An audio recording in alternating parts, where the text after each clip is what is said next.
안녕하세요. 저는 결혼 10년 차에 접어든 워킹맘 주부입니다. 제 나이는 마흔을 코앞에 두고 있죠. 제 직업은 간호사로 요양병원에서 근무합니다. 제가 일하는 요양병원은 거동이 불편한 어르신들이 주로 거주하는 병원으로 일은 고된 편이지만 기댈 곳 없는 늙고 병든 환우들을 돕는 일이 보람도 큰 편이어서 전 큰 불만 없이 직장 생활에 만족하고 있습니다. 전 30살이 되던 해에 남편과 결혼을 했고 일남일녀 나름 다복한 가정을 꾸리고 살고 있었습니다. 아직 서울에 자가는 없지만 자그만 단독주택의 반전세로 남편과 아이들과 알콩달콩 살아가던 어느 날, 전 요양병원에 새로 입소한 환자의 신상 명세를 검토하다가 충격적인 사실 하나를 알게 되었어요. 파킨슨병을 투병하게 되어서 제가 일하는 요양병원에 새로 들어온 할머니가 한 분 계셨는데 처음 이름을 보고 일단 조금 놀랐었죠. 김분화라는 이름 석자를 보고 처음부터 전 이상한 예감을 가졌더랍니다. 김분화라는 이름이 그렇게 평범한 이름은 아니잖아요. 이름이 제 돌아가신 친정 어머니와 같았던 겁니다. 그런데 나이를 보니까 나이 역시 제 친정 어머니와 같더군요. 이 무슨 기막힌 우연일까 생각하면서 전 괜히 그 환자가 더 신경이 쓰이고 마음이 가더군요. 직접 그 환자를 보기 전부터 그랬습니다. 해서 방을 정하고 이것저것 요양병원 시설을 안내해드리는 첫날의 오리엔테이션 과정을 부러 제가 하겠다고 나섰죠. 그런데 김분화 할머니를 보자마자 전 울음을 터뜨리고 말았습니다.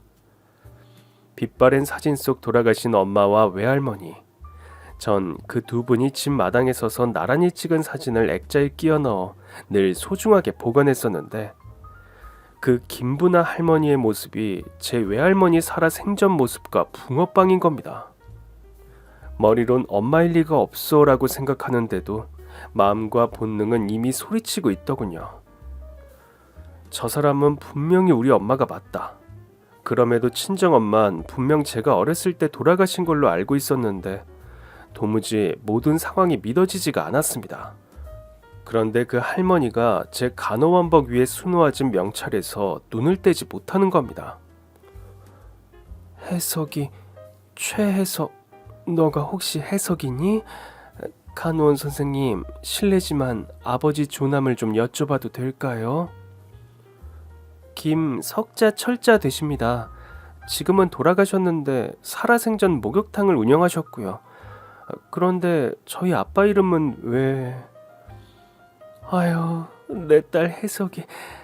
우리 딸 해석이가 이렇게 번듯하게 커서 간호원이 되었구나. 해석아, 보고 싶은 내 딸 해석아. 엄마야, 내가 네 엄마라고. 그렇게 파킨슨병으로 덜덜 떨리는 손으로 저에게 가까이 다가오란 신용을 하는 엄마였죠. 전 도무지 영문을 알 수 없는 상황이었음에도 본능적으로 엄마의 품에 안겨 한참을 울었습니다. 감정을 추스르고 엄마에게 듣게 된 그간의 사정은 참으로 가슴 아픈 것이었죠. 그 옛날 제 나이가 부르기니 거의 40년이 지난 이야기네요. 저희 아빠는 동네에서 목욕탕을 운영하는 집안의 7대 독자였는데 첫 부인과의 사이에서 후사가 없었다고 합니다.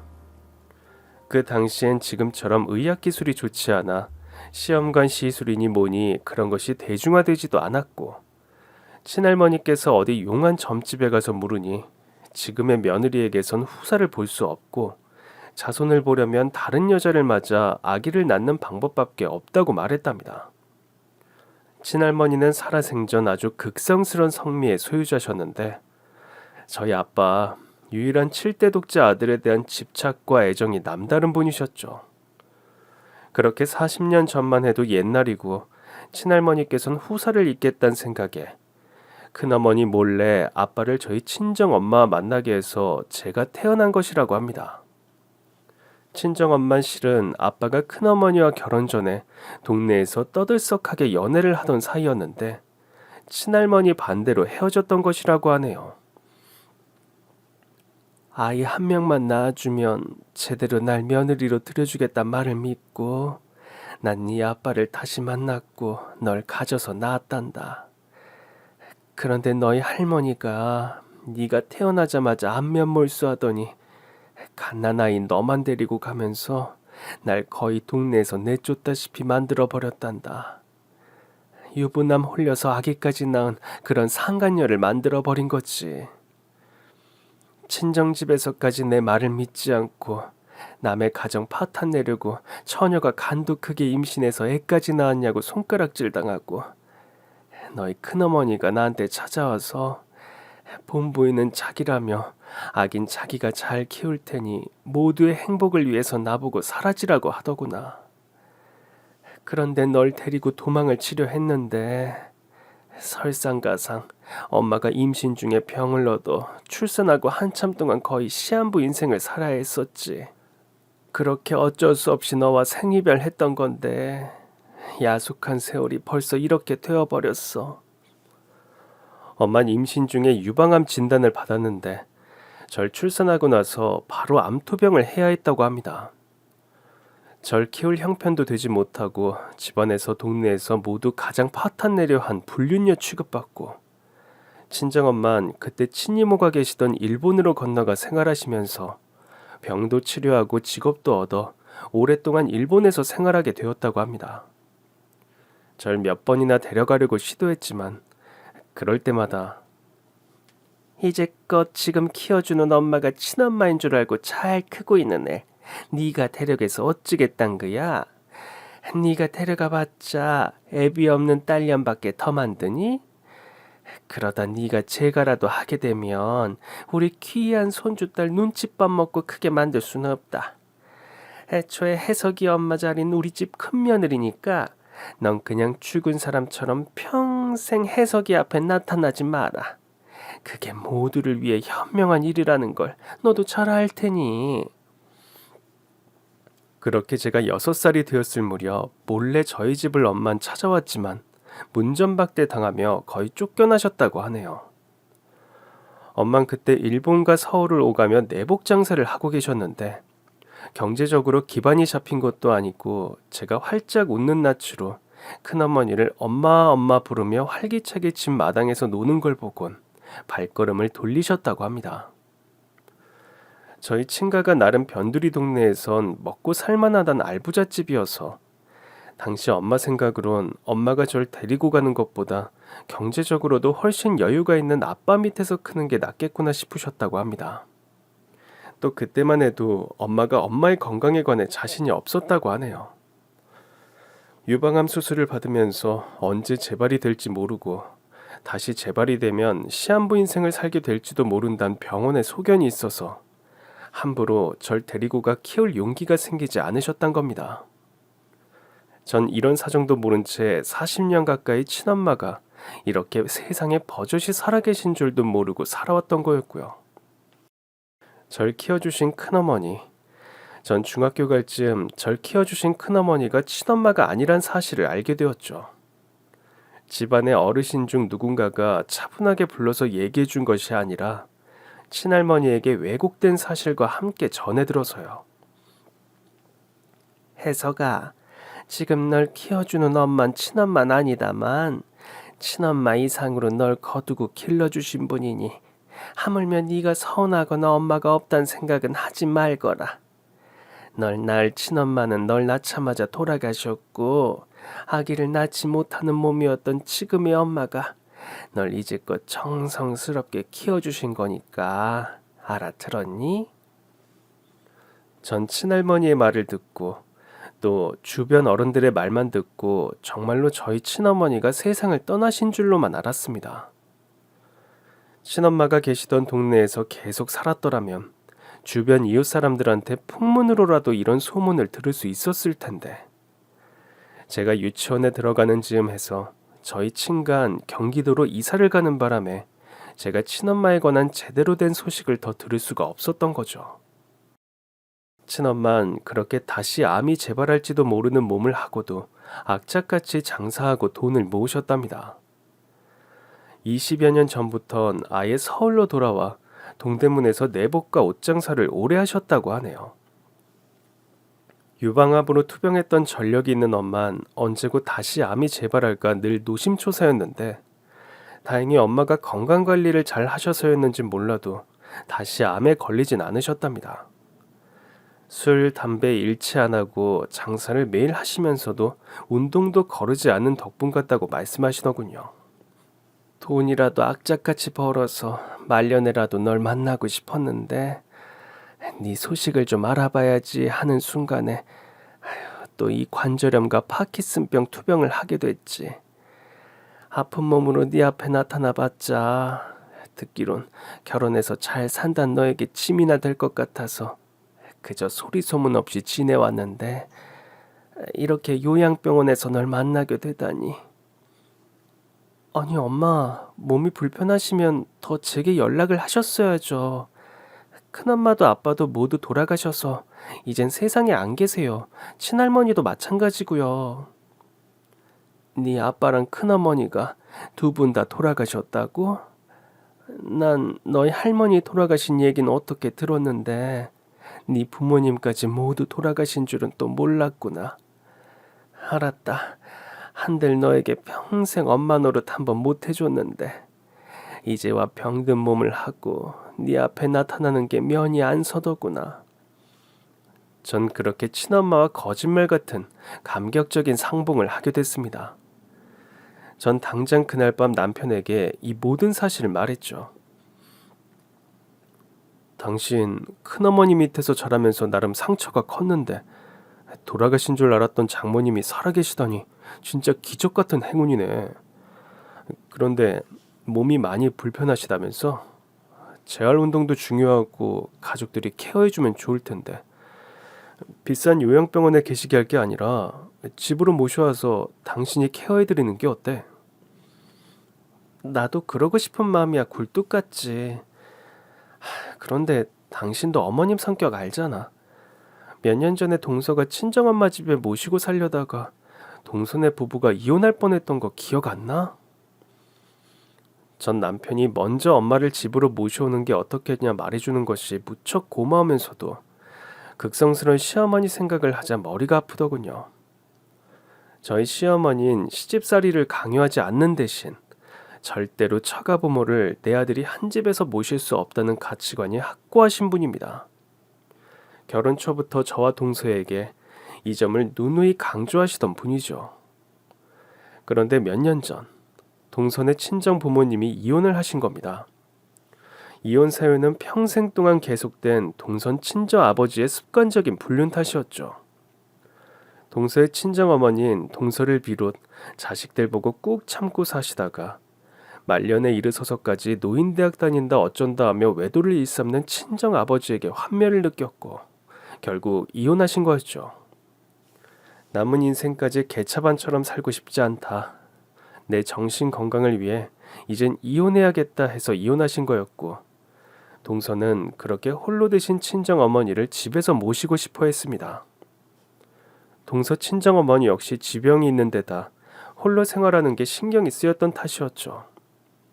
서방님도 모두 오케이하고 동서가 친정 엄마를 모시고 오려는데 내 눈에 흙이 들어가기 전까지 내 아들이 처가살이 하는 꼴은 절대 못 본다. 내가 언제 너보고 시집살이 하라고 한 적이 있었니? 내 아들이 뭐가 모자라서 멀쩡히 결혼했는데 장물 모시고 한 집에서 살란 말이냐?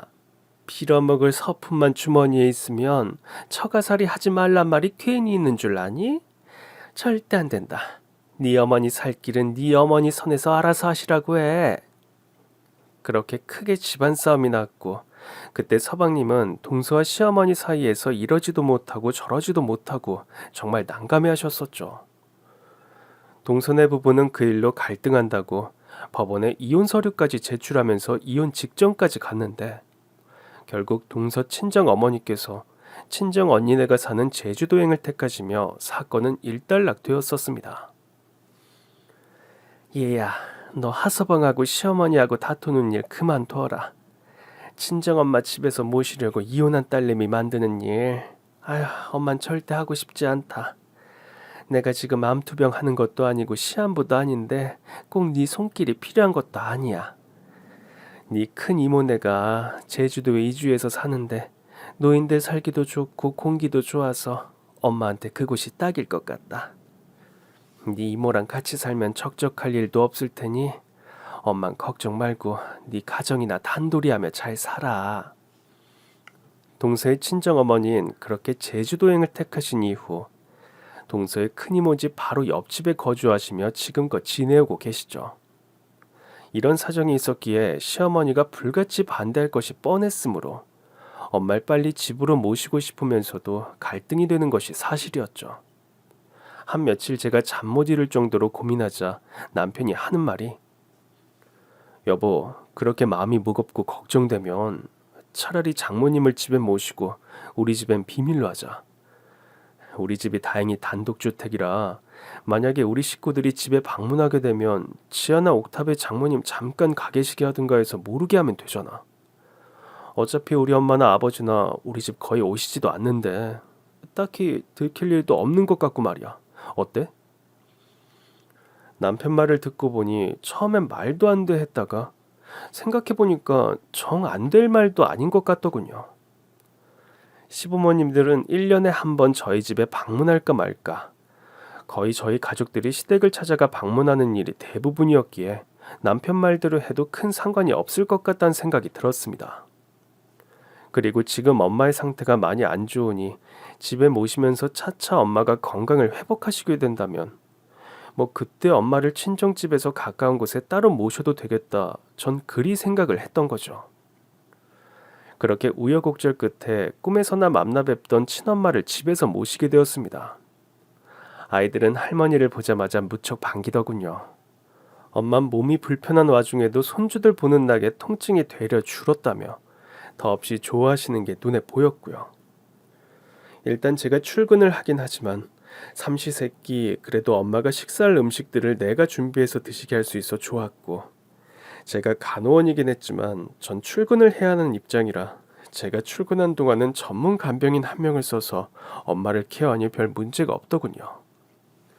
엄만 답답한 요양병원이 스트레스였는데 딸 집에서 투병을 하게 되다니 말년에 복이 터졌다며 너무 좋아하셨습니다.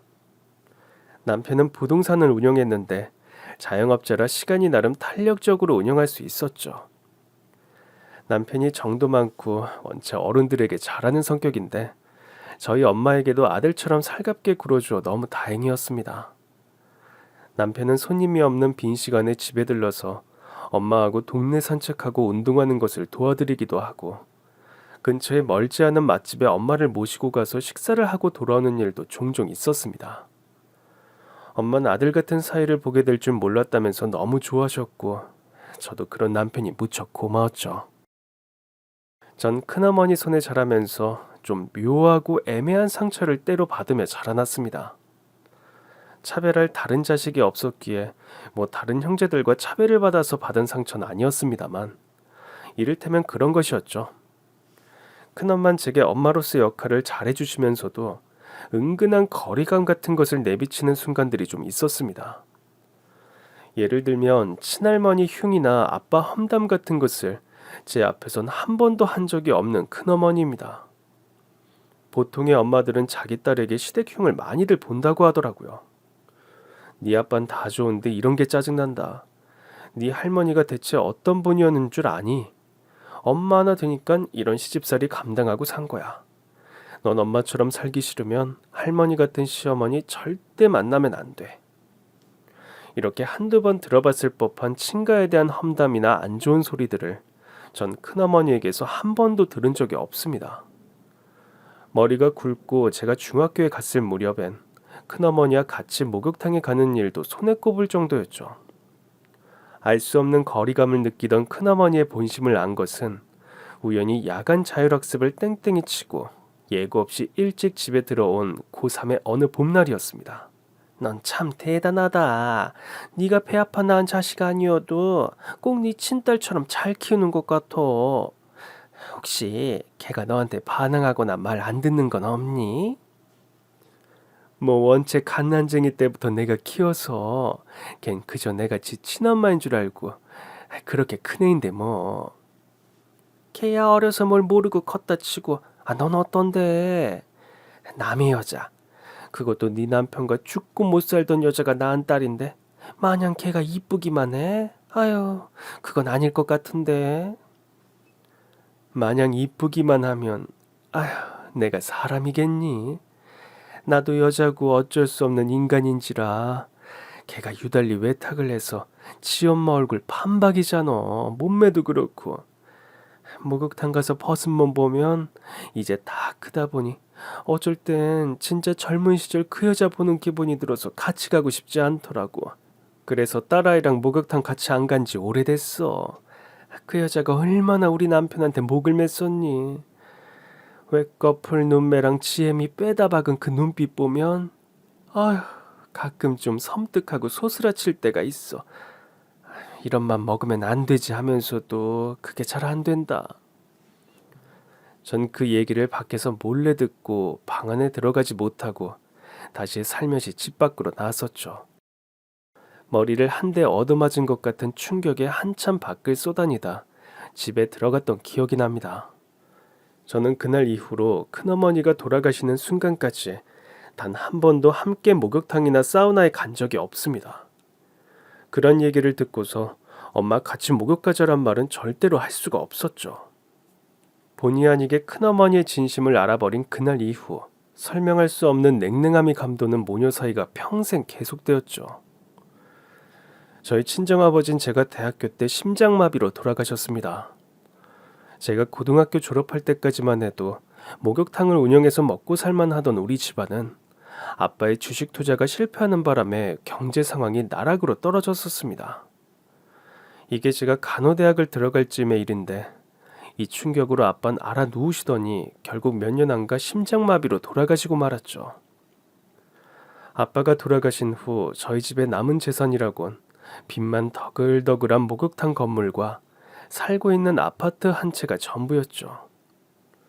큰어머니는 아버지 사후에 발빠르게 남아있지 않은 얼마 안 되는 재산을 모두 자신의 친정 식구 명의로 돌려놓았습니다.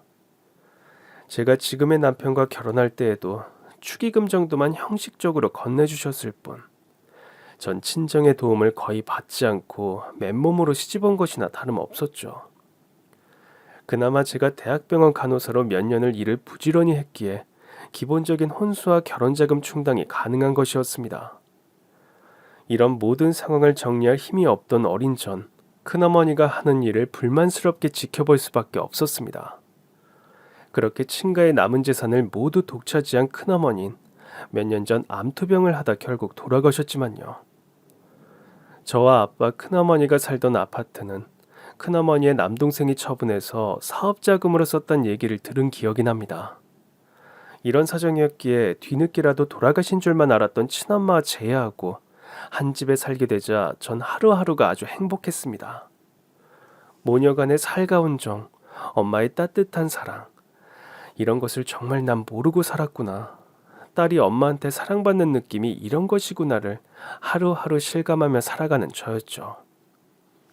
엄만 몸이 불편한 와중에도 소일거리 한답시고 아이들이 좋아하는 밑반찬이며 제가 좋아하는 찌개 등을 끓여놓고 퇴근길에 절 기다리시곤 했습니다.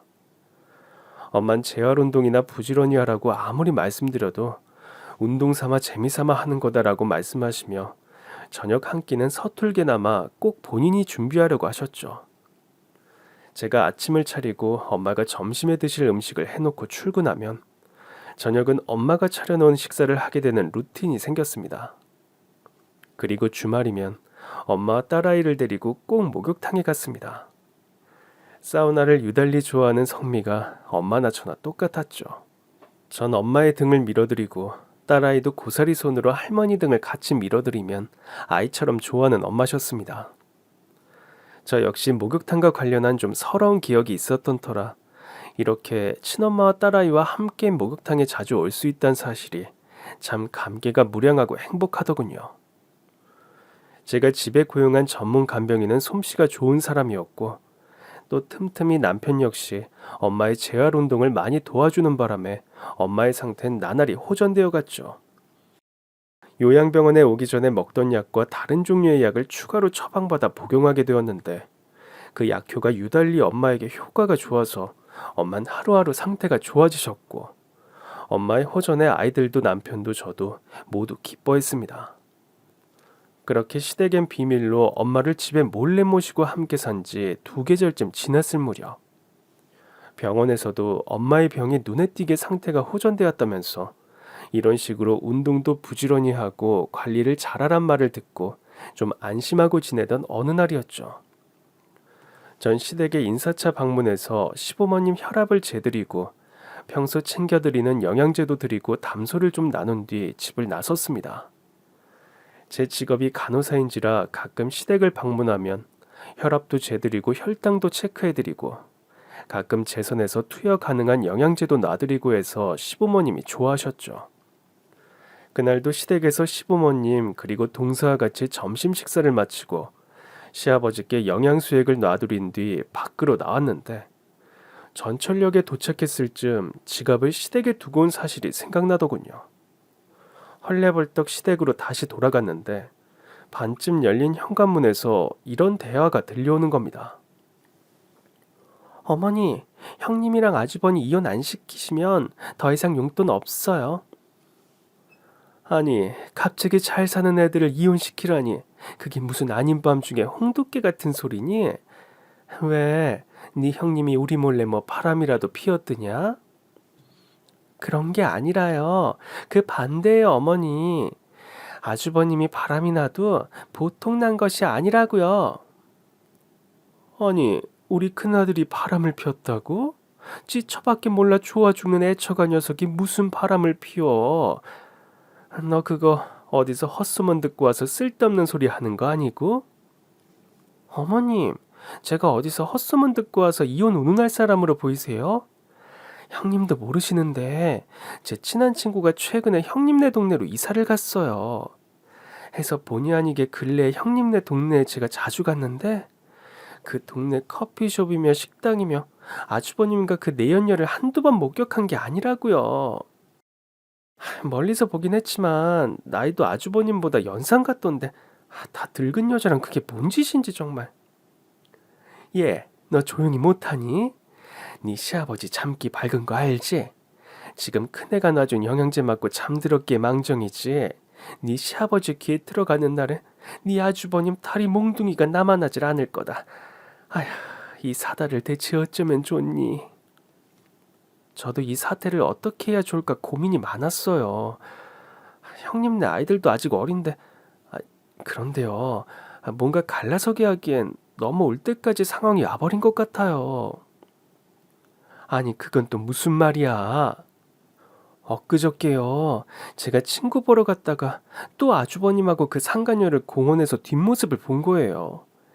이번엔 저 불륜녀를 아주버님이 보는 앞에서라도 족쳐야겠다 하고 두 사람 뒤를 밟았는데 세상에 제가 이번엔 뭘 본 줄 아세요? 뭘 봤길래? 뜸들이지 말고 얼른 말해. 아주버님과 그 여자가 훤한 대낮에요. 뻔뻔하게 아주버님 댁으로 나란히 팔짱을 끼고 들어가는 거예요. 당장 집으로 따라 들어갈까? 아니면 형님한테 전화를 할까 하다가 그렇게 되면 너무 험한 꼴 보게 될 것 같고 또 제가 다리가 너무 후들거려서 그렇게 못하고 사진만 찍어뒀네요. 이거 보세요. 아니 진짜 이건 우리 큰아들이 맞는데 옆에 여자가 분명하긴 하구나. 뒷모습밖에 없어서 얼굴은 안 보인다만. 어머님, 아들이라고 편들 생각 마시고 어른답게 처신해주세요. 제가 다른 건 몰라도 바람 피운 남자들 경우를 불문하고 그거 절대 용서 못해요. 저희 친정아버지께서 평생 바람 피우시는 바람에 그거 참고 사신다고 저희 엄마 지금도 심장약 달고 사세요. 협심증에 고혈압에 그런 병들 다 바람둥이 친정아빠 때문에 생긴 거라고요. 저 역시 자라면서 엄마가 눈물로 날밤지 새우는 걸 너무 많이 봐서 그게 어떤 고통인지 너무 잘 알아요. 그런 비극을 반복하게 할 수는 없으니 당장 형님네 부부 이혼시키세요. 어머님께서 그렇게 안 하시면 저 이번 달부터 어머님 용돈 한 푼도 못 드려요. 전 동서와 시어머니가 하는 이야기를 듣고 처음엔 놀랐다가 실소가 나오더군요. 동서가 불륜녀라 의심하는 여잔 저희 친정 엄마임이 분명했죠.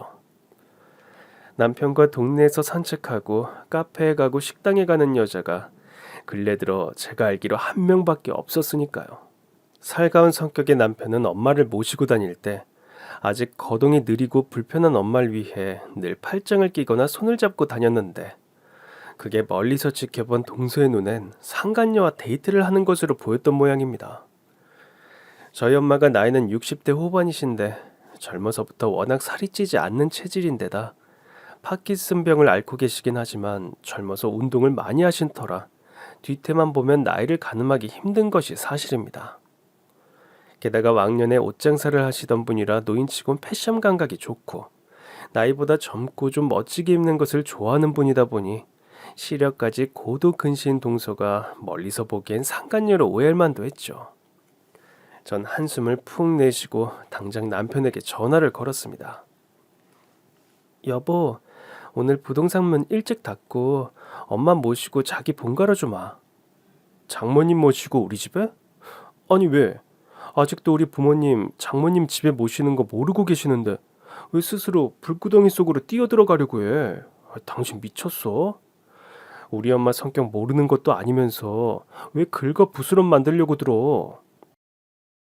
다 그럴 만한 이유가 있어서 그러는 거니까 잔말 말고 엄마 모시고 와. 그냥 올 것이 왔단 생각이 들어. 꼬리가 길면 밟히는 법이라더만. 아휴, 그 말이 딱 맞네. 세상에 영원한 비밀 따윈 없는 거고 언제까지 이런 식으로 도둑고양이처럼 엄마를 모실 수도 없는 노릇이야.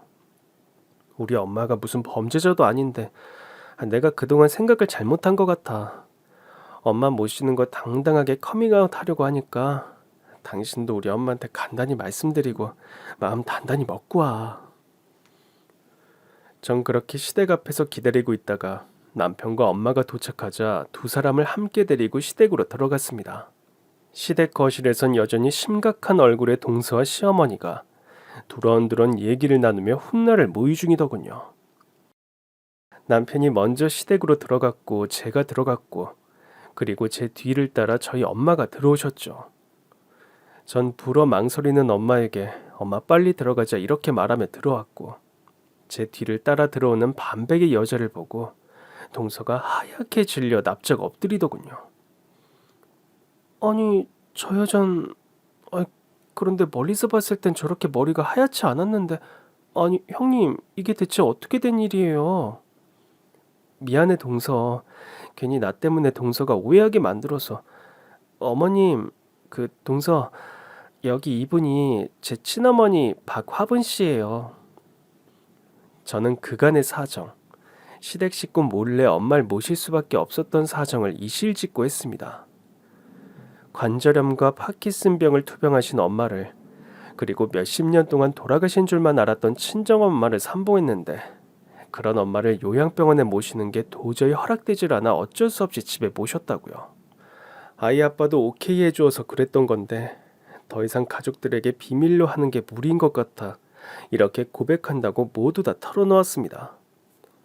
제가 시어머니 앞에 무릎 꿇고 앉아 이런 사정들을 한참 말하고 있는데 가만히 죄인처럼 고개를 수그리고 계시던 저희 친엄마께서 사부인 정말 죄송하게 됐습니다.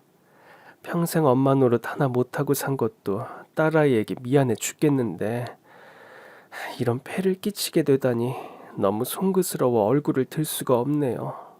정말로 죄송합니다 사돈어른. 그간 제가 죽은 줄로만 알고 살다가 이렇게 살아있는 어미를 보니 우리 착한 딸아이가 절 모른 척할 수 없어 어쩔 수 없이 거짓말한 것이니 부디 놓여 마시고 용서해 주십시오. 전 딸아이와 사이가 잘 보살펴주는 바람에 그간 건강도 많이 좋아졌답니다. 내일이라도 당장 딸아이 집을 나갈 테니 부디 너무 뭐라고 하지 말아주세요. 죄송합니다. 이렇게 부탁드릴게요. 그렇게 긴장하셔서 평소보다 더 벌벌 떨리는 손과 다리를 하고 간곡하게 비는 엄마를 보자 저도 모르게 눈물이 주르륵 흐르더군요. 솔직히 엄만 잘못한 것이 하나도 없는데 괜히 딸 가진 게 죄라고 시어머니에게 그렇게 싹싹 비는 친엄마가 못내 못마땅하면서도 너무나 속이 상하더군요. 동서 얼굴이 더 하얗게 질리더니 갑자기 저희 엄마에게 납작 엎드려 엉엉 우는 동서였습니다. 사돈 어르신 제발 이러지 마세요. 몸도 성취하는 분이 이러시니까 제 마음이 다 찢어집니다. 전 형님께 이런 사정이 있는 줄도 모르고 지저분한 오해나 해서 분란을 일으키고 말았어요. 이럴 줄 알았으면 형님에게 먼저 걱정하는 마음이나 털어놓을 걸. 제가 제 친정 부모님이 비슷한 일로 이혼하시는 바람에 남자들 바람 피우는 일에 가차없다 보니 오해를 하고 경고망동했습니다. 용서를 빌어야 할 사람은 저예요. 사돈어른 그만 편하게 앉으시고요. 그렇게 말을 마친 동서는 갑자기 표정을 바꾸더니 시어머님을 향해 다시 말하기 시작하는 겁니다.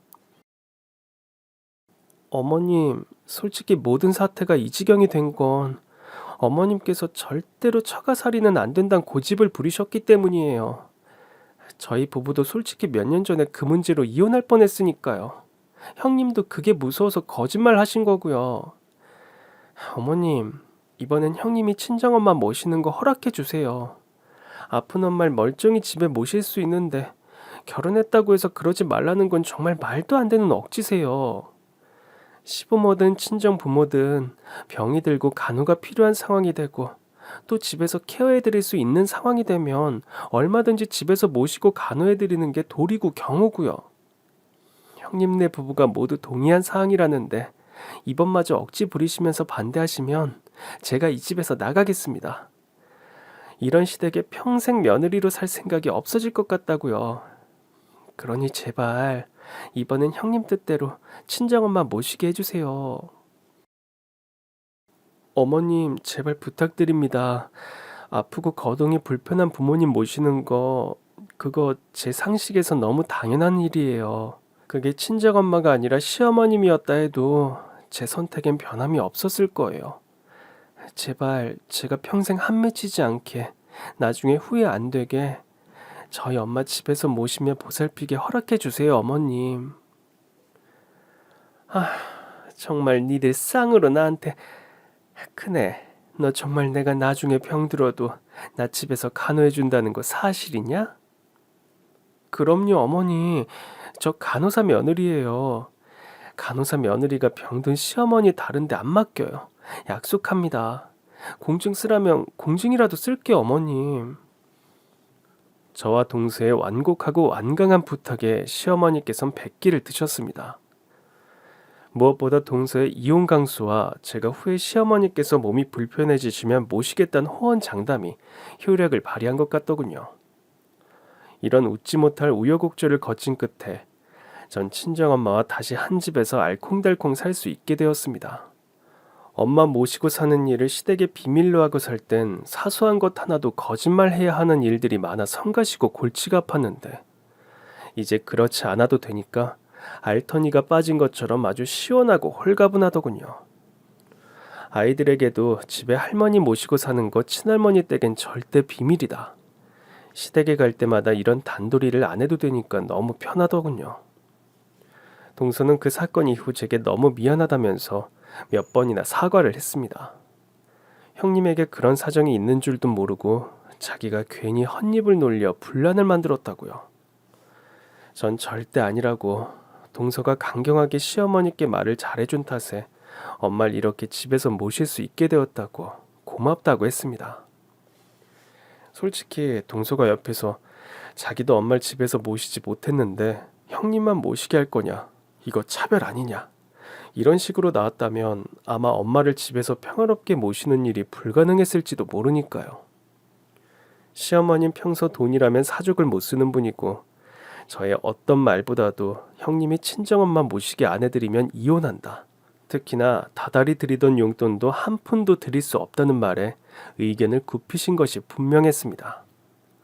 전 동서에게 고맙다고 했고 가정주부인 동선 틈날 때마다 저희 집에 들러 저희 엄마 말벗도 해드리고 또 산책 겸 운동도 해주어서 너무 고마울 따름이었죠.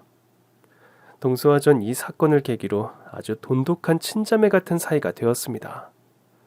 엄마를 그렇게 집에서 모시고 같이 산 지 1년이 지난 어느 날 엄마의 생신이 돌아왔습니다. 저희 부부는 동서네 부부도 집으로 초대해서 거하게 생일잔치를 벌였죠. 전 며칠 전부터 부지런히 장을 봐서 준비하고 동서도 아침 일찍부터 저희 집에 와서 이것저것 저와 함께 음식을 만들었고요.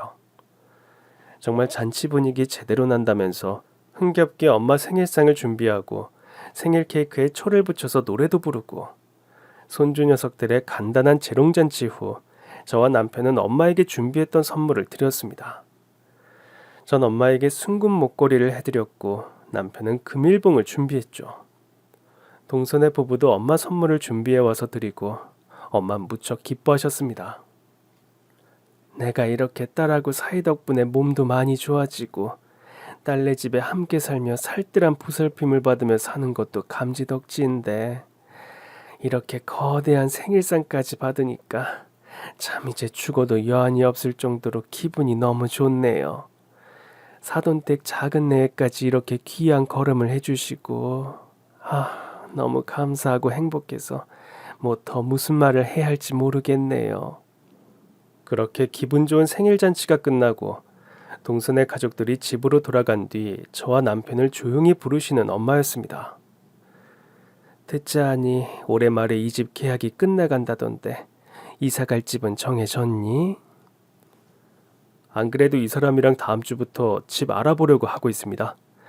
요새 전세금이 많이 올라서 좀 걱정이긴 한데 장모님께서 걱정하실 일은 하나도 없으니까 안심하고 계세요.